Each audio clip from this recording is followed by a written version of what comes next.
এই সময় কিন্তু বাজারে মেথি শাক প্রচুর পরিমাণে আসে, আর সেই মেথি শাকেরই পরোটা বানিয়ে ফেললাম।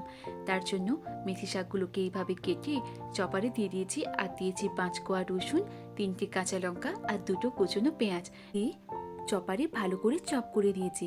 তারপর একটা পাত্রে আটা নিয়েছি 2 কাপ, তারপর স্বাদ মতো লবণ, জিরে গুঁড়ো দিয়ে ভালো করে মেখে ওই চপারে চপ করে রাখা মেথি শাকগুলোকে দিয়ে ভালো করে ডলে ডলে মেখে নিয়েছি। আর আমি এখানে হলুদ ব্যবহার করেছি, মানে হলুদ গুঁড়ো, সেই ক্লিপটা নিতে একদম ভুলে গেছি।